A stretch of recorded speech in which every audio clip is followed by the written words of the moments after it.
My name is Nyamah Dunbar, and I worked for about 6 years with the United Methodist Committee on Relief with the Imaginal Malaria program. She's been a driving force of the United Methodist Church's campaign to eradicate malaria in Africa.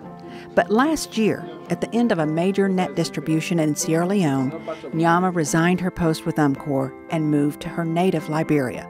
She put the church behind her because she was going to be a farmer. What I want to do is to grow at a large scale rice, which is the primary staple crop for Liberians. They could eat it 3 times a day.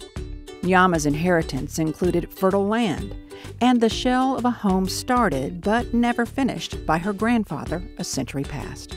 She collaborated with villagers, some who worked with her now-deceased father over 40 years ago. She had a solid business plan and that coveted youthful determination. But like the mosquitoes she battled for so many years, her timing, well, frankly, it sucked. And so everything came to a grinding halt. 2 weeks after landing in Liberia, Ebola hit the nation full force. Nyamah had to shelve everything, put her potential investors on hold, and wait out the epidemic. There was a moment when I had that, why did you let me come now? Conversation with God. But you explicitly said, go now. As she witnessed extraordinary heroism in the midst of Ebola, God's answer was simple. I wanted you to come and watch and see and know that I am God. She emerged with fortified faith and strong resolve. She says if she had run from Ebola, it would have signaled to others that her native country was simply too flawed to warrant investment.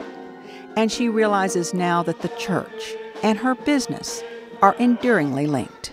The extension of me, whether I'm at the field, in the field, on my farm, or at my office, I am the church. And so that should never be a distinction between myself and the church. It's changed me a lot. I've gone through such a growth phase. I felt spiritually more than anything. In some ways, this was my road to Damascus journey. The name and symbol of her company reflects this epiphany. Sankofa is a West African Akan symbol, and is the image most commonly of a bird, and the bird is featured looking back with an egg in his mouth. And in a nutshell, what it means is that you must always remember the lessons of the past as you plan for the future. The future looks bright. With Liberia nearly Ebola-free, Nyamah is once again courting investors for large-scale local food production. I think it's a great example for economic growth and development to also show Liberians that from start to finish, you can put something down and it's grown in Liberia, manufactured in Liberia, packaged here, and sold here. She believes Liberia is on the cusp of great things, led by young West Africans like herself.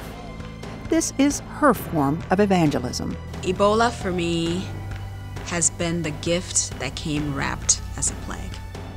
Nyamah Dunbar now stands even stronger, ready to pick up the plow and start sowing the seeds of success.